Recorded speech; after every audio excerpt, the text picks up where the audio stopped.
नमक हराम हो, धोखेबाज हो, बेगैरत हो। जब मौका आ जाए जाके मेरे मुखालफिन से, मेरे दुश्मनों से मिल जाते हो 4 पैसों के लिए।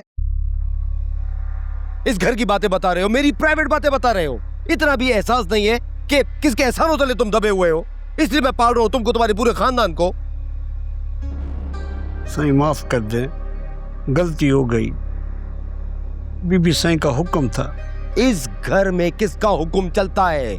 किसका हुक्म चलता है इस घर में? नहीं, आपका। आपका? कोई मेरे अलावा तुमको हुक्म देता है तो तुम्हारी बेगैरती, तुम्हारी एहसान फरामोशी तुमको गैरत नहीं दिलाती है कि मुझसे पूछो या मुझको बताओ आके। उस दिन मैंने तुमको कहा कि जाके वो सारा उस दिन का डेटा डिलीट कर दो। तुमने 4 पैसों के लिए बीबी साई के सामने पूरा डेटा पेश कर दिया। नहीं, अगर मैं वीडियो नहीं दिखाता तो उनको शक पड़ जाता कि कुछ गड़बड़ है। साईं अगर वो पुलिस को बता देती तो बात आगे निकल जाती।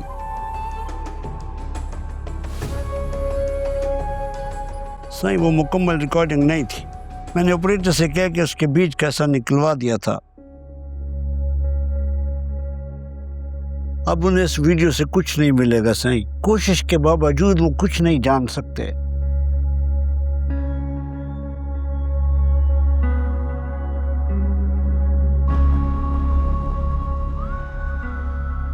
और अगर कुछ निकल गया तो? सर बेशक आप मुझे अपने हाथों से गोली मार दीजिएगा, मैं उफ नहीं करूंगा। साईं मैंने आपका नमक खाया है, मैं आपसे नमक हरामी का सोच भी नहीं सकता। साईं हाँ साईं, एक गलती जरूर हुई है। मैंने वीडियो दिखाने से पहले आपसे इजाजत नहीं ली। साईं माफ कर दीजिएगा, आइंदा नहीं होगा। साईं कब आओ ऐसे?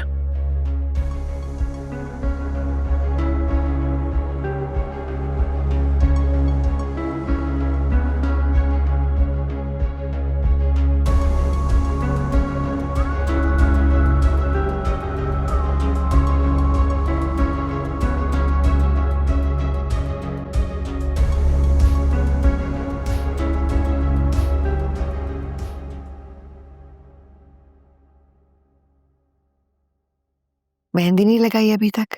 अम्मी नहीं, सोचूं कल। अम्मी मेरी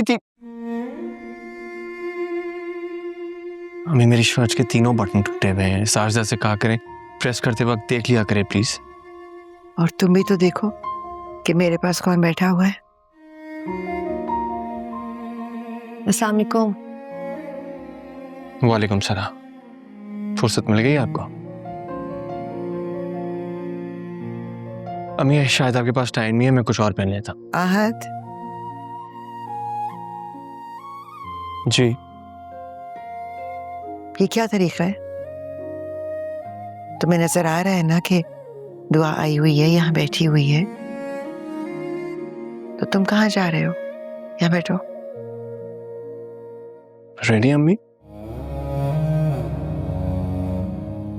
इन्होंने इस लायक समझा है मुझे कि मैं बैठ के इनके साथ बात करूं? आंटी मैं तो पहले ही आना चाह रही थी अम्मी अब्बू के साथ, फिर अम्मी ने मना कर दिया कि शायद आपको अच्छा ना लगे मैं मायूं बैठी हुई, तो मैंने आपको कॉल्स भी की थी काफी। आहत क्या कहा आपने? आपने कॉल्स की थी मुझे? मिस मेरा फोन मेरे पास होता है, किसी संदूक में लॉक नहीं होता। अगर मुझे कोई कॉल करेगा तो मुझे पता चल जाएगा। आंटी आपको पता है मैं झूठ नहीं बोलती, मैंने काफी दफा कॉल्स की। इनफैक्ट कल रात में भी कॉल की थी तो आपने काट दी। मैं भी तो बुरा मान सकती हूँ। अम्मी सुन रही हैं आप इनकी बातें? ये ऐसे बोल रही हैं जैसे मैं झूठ कह रहा हूं। आंटी मैं सच कह रही हूँ, मैंने काफी दफा कॉल्स की और अभी भी मुझे कोई नहीं आने दे रहा था। मैं जबरदस्ती अब्बू से इजाजत लेकर आई हूँ। आहद तुम क्यों मेरी बेटी को तंग कर रहे हो?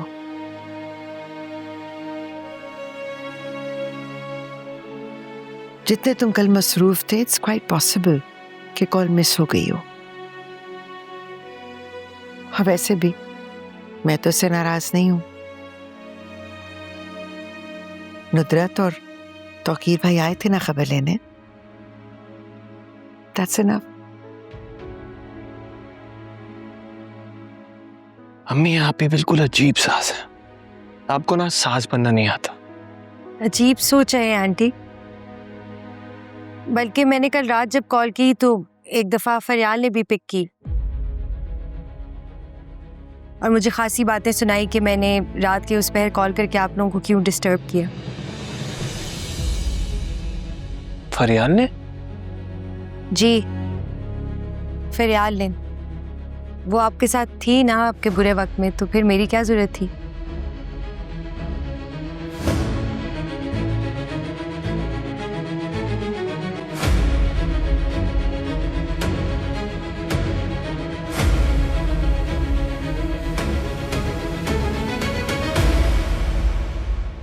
ये मामला बड़ा संजीदा है।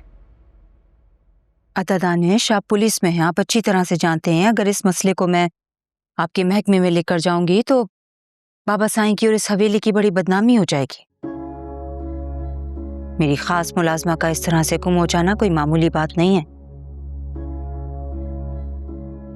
वो अकेली थी, बेसहारा थी, लेकिन मेरी जिम्मेदारी थी।